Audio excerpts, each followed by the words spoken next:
ओम नमो भगवते वासुदेवाय नमः। आज हम लोग श्रीमद् भगवत महापुराण के प्रथम स्कंद के 13वें अध्याय का पाठ करेंगे। विदुर जी के उपदेश से धृतराष्ट्र और गंधारी का वन में जाना, ये 13वें अध्याय का शीर्षक है। तो चलिए शुरू करते हैं। सूत जी कहते हैं, विदुर जी तीर्थ यात्रा में महर्षि मैत्रेय से आत्मा का ज्ञान प्राप्त करके हस्तिनापुर लौट आए। उन्होंने जो कुछ जानने की इच्छा की थी वह पूर्ण हो गई थी। विदुर जी ने मैत्रेय ऋषि से जितने भी प्रश्न किए थे उनका उत्तर सुनने के पहले ही श्री कृष्ण में अनन्य भक्ति हो जाने के कारण वे उत्तर सुनने से उपराम हो गए। सौनक जी अपने चाचा विदुर जी को आया देख धर्मराज युधिष्ठिर, उनके चारों भाई धृतराष्ट्र, युयुत्सु, संजय, कृपाचार्य, कुंती, गांधारी, द्रौपदी, सुभद्रा, उत्तरा, कृपी तथा पांडव परिवार के अन्य सभी नर नारी और अपने पुत्रों सहित दूसरी स्त्रियां सब के सब बड़ी प्रसन्नता से मानो मृत शरीर में प्राण आ गया हो ऐसा अनुभव करते हुए उनकी अगवानी के लिए सामने आए। यथा योग्य आलिंगन और प्रणाम आदि के द्वारा सब उनसे मिले और विरह जनित उत्कंठा से कातर होकर सबने प्रेम के आंसू बहाए। युधिष्ठिर ने आसन पर बैठाकर उनका यथोचित संस्कार किया। जब वे भोजन एवं विश्राम करके सुखपूर्वक आसन पर बैठे थे तब युधिष्ठिर ने विनय से झुककर सबके सामने ही उनसे कहा, चाचा जी, जैसे पक्षी अपने अंडों को पंखों की छाया के नीचे रखकर उन्हें सेते हैं और बढ़ाते हैं, वैसे ही आपने अत्यंत वात्सल्य से अपने कर कमलों की छत्र छाया में हम लोगों को पाला पोसा है। बार बार आपने हमें और हमारी माता को विषदान और लाक्षागृह के दाह आदि विपत्तियों से बचाया है। क्या आप कभी हम लोगों की भी याद करते रहे हैं? आपने पृथ्वी पर विचरण करते समय किस वृत्ति से जीवन निर्वाह किया? आपने पृथ्वी तल पर किन किन तीर्थों और मुख्य क्षेत्रों का सेवन किया? प्रभु, आप जैसे भगवान के प्यारे भक्त स्वयं ही तीर्थ स्वरूप होते हैं। आप लोग अपने हृदय में विराजमान भगवान के द्वारा तीर्थों को भी महातीर्थ बनाते हुए विचरण करते रहते हैं। चाचा जी, आप तीर्थ यात्रा करते हुए द्वारका भी अवश्य ही गए होंगे। वहाँ हमारे सुहृद एवं भाई बंधु लोग, जिनके एकमात्र आराध्य देव श्री कृष्ण हैं, आपने अपनी नगरी में सुख से तो है ना? आपने यदि जाकर देखा नहीं होगा तो सुना तो अवश्य ही होगा। युधिष्ठिर के इस प्रकार प्रश्न पूछने पर विदुर जी ने तीर्थों और यदुवंशियों के संबंध में जो कुछ देखा, सुना और अनुभव किया था सब क्रम से बतला दिया। केवल यदुवंश के विनाश की बात नहीं कही। करुण हृदय विदुर जी पांडवों को दुखी नहीं देख सकते थे, इसलिए यदुवंश विनाश की बात नहीं कही। उन्होंने यह अप्रिय एवं असह्य घटना पांडवों को नहीं सुनाई, क्योंकि वह तो स्वयं ही प्रकट होने वाली थी। पांडव विदुर जी का देवता के समान सेवा सत्कार करते थे। वे कुछ दिनों तक अपने बड़े भाई धृतराष्ट्र की कल्याण कामना से सब लोगों को प्रसन्न करते हुए सुखपूर्वक हस्तिनापुर में रहे। विदुर जी तो साक्षात धर्मराज थे। मांडव्य ऋषि के शाप से ये 100 वर्ष के लिए शूद्र बन गए थे। इतने दिनों तक यमराज के पद पर आर्यमा थे और यही पापियों को उचित दंड देते थे। राज्य प्राप्त हो जाने पर अपने लोकपालों सरीखे भाइयों के साथ राजा युधिष्ठिर वंशधर परीक्षित को देखकर अपनी अतुल संपत्ति से आनंदित रहने लगे।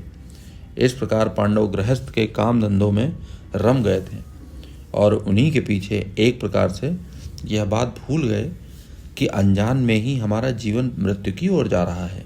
अब देखते देखते उनके सामने वह समय आ पहुंचा जिसे कोई टाल नहीं सकता था। परंतु विदुर जी ने काल की गति जानकर अपने बड़े भाई धृतराष्ट्र से कहा, महाराज देखिए, अब बड़ा भयंकर समय आ गया है, झटपट यहाँ से निकल चलिए। हम सब लोगों के सिर पर वह सर्वसमर्थ काल मंडराने लगा है, जिसके टालने का कहीं भी कोई उपाय नहीं है।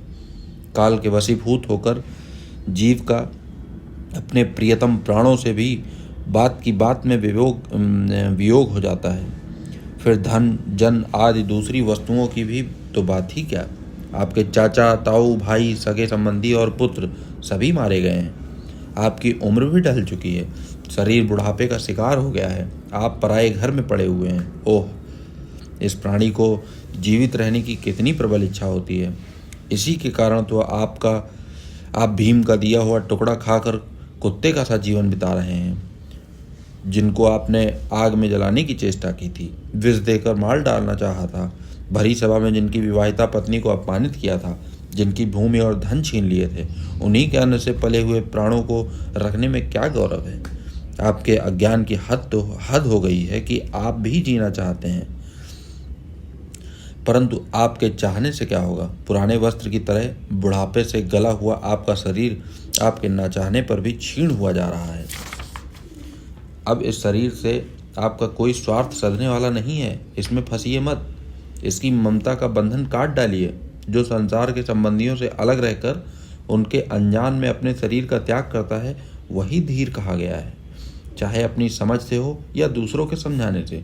जो इस संसार को दुख रूप समझकर इससे विरक्त हो जाता है और अपने अंतःकरण को वश में करके हृदय में भगवान को धारण करके संन्यास के लिए घर से निकल पड़ता है, वही उत्तम मनुष्य है। इसके आगे जो समय आने वाला है वह प्रायः मनुष्यों के गुणों को घटाने वाला ही होगा। इसलिए आप अपने कुटुंबियों से छिपकर उत्तराखंड में चले जाइए। जब छोटे भाई विदुर ने अंधे राजा धृतराष्ट्र को इस प्रकार समझाया, तब उनकी प्रज्ञा के नेत्र खुल गए। वे भाई बंधुओं के सुदृढ़ स्नेह पाशों को काटकर अपने छोटे भाई विदुर के दिखलाए हुए मार्ग से निकल पड़े। जब परम पतिव्रता सुबल नंदिनी गांधारी ने देखा कि मेरे पति तो उस हिमालय की यात्रा कर रहे हैं जो सन्यासियों को वैसा ही सुख देता है जैसे वीर पुरुषों को लड़ाई के मैदान में अपने शत्रु के द्वारा किए हुए न्यायोचित प्रहार से होता है, तब वे भी उनके पीछे पीछे चल पड़ी। अजात शत्रु युधिष्ठिर ने प्रातःकाल संध्या वंदन तथा अग्निहोत्र करके ब्राह्मणों को नमस्कार किया और उन्हें तिल, गौ, भूमि और स्वर्ण का दान किया। इसके बाद जब वे गुरुजनों के चरण वंदना के लिए राजमहल में गए, तब उन्हें धृतराष्ट्र, विदुर तथा गांधारी के दर्शन नहीं हुए। युधिष्ठिर के उद्विग्न चित्त होकर वहीं बैठे हुए संजय से पूछा, संजय, मेरे वे वृद्ध और नेत्रहीन पिता धृतराष्ट्र कहाँ हैं? पुत्र शोक से पीड़ित दुखिया माता गंधारी और मेरे परम हितैषी चाचा विदुर जी कहाँ चले गए हैं? ताऊ जी अपने पुत्र और बंधु बांधवों के मारे जाने से दुखी थे। मैं बड़ा मंदबुद्धि हूँ, कहीं मुझसे किसी अपराध की आशंका करके वे माता गांधारी सहित गंगा जी में तो नहीं कूद पड़े। जब हमारे पिता पांडु की मृत्यु हो गई थी और हम लोग नन्हे नन्हे बच्चे थे, तब इन्हीं दोनों चाचाओं ने बड़े बड़े दुखों से हमें बचाया है। वे हम पर बड़ा ही प्रेम रखते थे। हाय, वे यहाँ से कैसे चले गए? सूत जी कहते हैं, संजय अपने स्वामी धृतराष्ट्र को ना पाकर कृपा और स्नेह की विकलता से अत्यंत पीड़ित और विरहातुर हो रहे थे। वे युधिष्ठिर को कुछ उत्तर न दे सके। फिर धीरे धीरे बुद्धि के द्वारा उन्होंने अपने चित्त को स्थिर किया, हाथों से आंखों के आंसू पोंछे और अपने स्वामी धृतराष्ट्र के चरणों का स्मरण करते हुए युधिष्ठिर से कहा, कुलनंदन, मुझे आपके दोनों चाचा और गांधारी के संकल्प का कुछ भी पता नहीं है। महाभाव, मुझे तो उन महात्माओं ने ठग लिया है। संजय इस प्रकार कह ही रहे थे कि तुम्बुरु के साथ ये देवर्षि नारद जी वहां आ पहुंचे। महाराज युधिष्ठिर ने भाइयों सहित उठकर उन्हें प्रणाम किया और उनका सम्मान करते हुए बोले, भगवान, मुझे अपने दोनों चाचाओं का पता नहीं लग रहा है। न जाने वे दोनों पुत्र शोक से व्याकुल तपस्विनी माता गंधारी यहाँ से कहाँ चले गए हैं। भगवान, अपार समुद्र में कर्णधार के समान आप ही हमारे पारदर्शक हैं। तब भगवान के परम भक्त भगवन्मय देवर्षि नारद जी ने कहा, धर्मराज, तुम किसी के लिए शोक मत करो, क्योंकि यह सारा जगत ईश्वर के वश में है। सारे लोक और लोकपाल विवश होकर ईश्वर की ही आज्ञा का पालन कर रहे हैं। वहीं एक प्राणी को दूसरे से मिलाता है और वहीं उन्हें अलग भी करता है। जैसे बैल बड़ी रस्सी में बंधे और छोटी रस्सी में नथे रहकर अपने स्वामी का भी भार ढोते हैं, उसी प्रकार मनुष्य भी वर्णाश्रम आदि अनेक प्रकार के नामों से वेद रूप रस्सी में बंध कर ईश्वर की ही आज्ञा का अनुसरण करते हैं। जैसे संसार में खिलाड़ी की इच्छा से ही खिलौनों का संयोग होता है और वियोग होता है, वैसे ही भगवान की इच्छा से मनुष्यों का मिलना और बिछुड़ना होता है। तुम लोगों को जीव रूप से नित्य मानो या देह रूप से अनित्य अथवा जड़ रूप से अनित्य और चेतन रूप से नित्य अथवा शुद्ध ब्रह्म रूप में नित्य अनित्य कुछ भी न मानो। किसी भी अवस्था में मोहजन्य आसक्ति के लिए अतिरिक्त वे शोक करने योग्य नहीं है। इसलिए धर्मराज, वे दीन दुखी चाचा चाची असहाय अवस्था में मेरे बिना कैसे रहेंगे। इस अज्ञानजन्य मन की विकलता को छोड़ दो। यह 5 भौतिक शरीर काल, कर्म और गुणों के वश में है। अजगर के मुंह में पड़े हुए पुरुष के समान यह पराधीन शरीर दूसरों की रक्षा क्या कर सकता है। हाथ वालों के बिना हाथ वाले, 4 पैर वाले पशुओं के बिना पैर वाले और उनमें उनसे भी बड़े जीवों के छोटे जीव आहार हैं। इस प्रकार एक जीव दूसरे जीव के जीवन का कारण हो रहा है। इन समस्त रूपों में जीवों के बाहर और भीतर वही एक स्वयं प्रकाश भगवान है, जो संपूर्ण आत्माओं के आत्मा है, माया के द्वारा अनेक प्रकार से प्रकट हो रहे हैं। तुम केवल उन्हीं को देखो महाराज।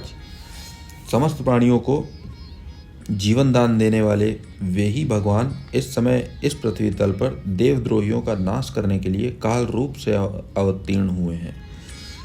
अब वे देवताओं का कार्य पूरा कर चुके हैं। थोड़ा सा काम और शेष है, उसी के लिए वे रुक गए हैं। जब तक वे प्रभु यहाँ हैं तब तक तुम लोग भी उनकी प्रतीक्षा करते रहो। धर्मराज, हिमालय के दक्षिण भाग में जहाँ सप्त ऋषियों की प्रसन्नता के लिए गंगा जी ने अलग अलग 7 धाराओं के रूप में अपने को 7 भागों में विभक्त कर दिया है, जिसे सप्त स्रोत कहते हैं, वही ऋषियों के आश्रम पर धृतराष्ट्र अपनी पत्नी गांधारी और विदुर के साथ गए हैं। वहाँ वे त्रिकाल स्नान और विधि पूर्वक अग्निहोत्र करते हैं। अब उनके चित्त में किसी प्रकार की कामना नहीं रही है। वे केवल जल पीकर शांत चित्त से निवास करते हैं। आसन जीतकर प्राणों को वश में करके उन्होंने अपनी 6 इंद्रियों को विषयों से लौटा लिया है। भगवान की धारणा से उनके तमोगुण, रजोगुण और सत्वगुण के मल नष्ट हो चुके हैं। उन्होंने अहंकार को बुद्धि के साथ जोड़कर और उसे क्षेत्रज्ञ आत्मा में लीन करके उसे ही महाकाश में घटाकाश के समान सर्वाधिष्ठान ब्रह्म में एक कर दिया है। उन्होंने अपनी समस्त इंद्रियों और मन को रोककर समस्त विषयों को बाहर से ही लौटा दिया है। माया के गुणों से होने वाले परिणामों को सर्वथा उन्होंने मिटा दिया है। समस्त कर्मों का संन्यास करके वे इस समय ठूंठ की तरह स्थिर होकर बैठे हुए हैं। अतः तुम उनके मार्ग में विघ्न रूप मत बनना। धर्मराज, आज से 5वें दिन वे अपने शरीर का परित्याग करेंगे और वह जलकर भस्म हो जाएगा। गाहर पत्यादि अग्नियों के द्वारा पर्णकुटी के साथ अपने पति के मृतदेह को जलते देखकर बाहर खड़ी हुई साध्वी गांधारी भी पति का अनुगमन करती हुई उसी आग में प्रवेश कर जाएंगी। धर्मराज, विदुर जी अपने भाई का आश्चर्यमय मोक्ष देखकर, हर्षित और वियोग देखकर दुखित होते हुए वहां से तीर्थ सेवन के लिए चले जाएंगे। देवर्षि नारद यूं कहकर तुम्बुरु के साथ स्वर्ग को चले गए। धर्मराज युधिष्ठिर ने उनके उपदेशों को हृदय में धारण करके शोक को त्याग दिया।